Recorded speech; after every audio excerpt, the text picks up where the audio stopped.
Combien de pompes faut-il vraiment pour développer du muscle? 10, 20, 50 ou même 100? Dans cette vidéo, on va voir précisément combien de pompes sont réellement efficaces pour prendre du muscle, en se basant sur la science. Et surtout, reste jusqu'à la fin, parce que tu vas découvrir un facteur bien plus important que le simple nombre de répétitions. Commençons par une vérité essentielle. Oui, les pompes peuvent clairement t'aider à construire du muscle, notamment au niveau des pectoraux, des épaules, des triceps et même du gainage. Mais le nombre idéal de répétitions dépend avant tout d'un élément clé, ton niveau actuel. Une étude publiée en 2017 dans le Journal of Strength and Conditioning Research a montré que les entraînements avec beaucoup de répétitions et peu de charge, comme les exercices au poids du corps, peuvent produire une hypertrophie musculaire comparable à la musculation classique, à condition de travailler près de l'échec musculaire. Autrement dit, ce n'est pas le chiffre qui compte. Ce qui fait la différence, c'est à quel point tu pousses tes muscles jusqu'à leurs limites, tout en gardant une bonne technique. Voyons maintenant comment appliquer ça concrètement. Si tu débutes, vise 3 séries de pompes en faisant le maximum de répétitions possible avec une exécution propre. Pour la plupart des débutants, ça tourne autour de 10 à 15 répétitions par série.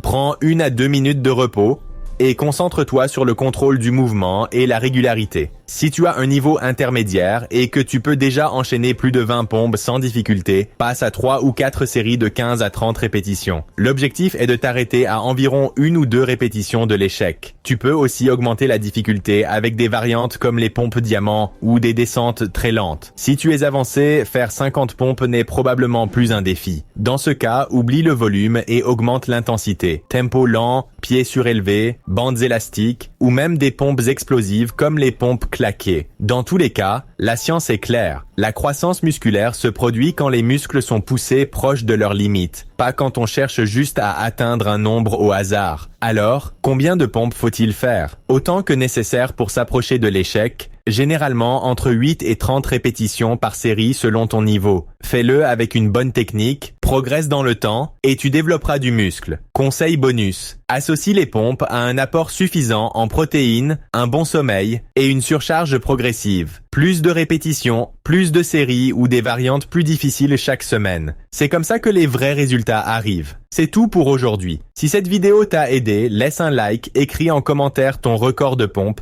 et abonne-toi pour plus de contenu basé sur la science. Et rappelle-toi, ce n'est pas le nombre de répétitions qui compte, mais l'effort que tes muscles doivent fournir.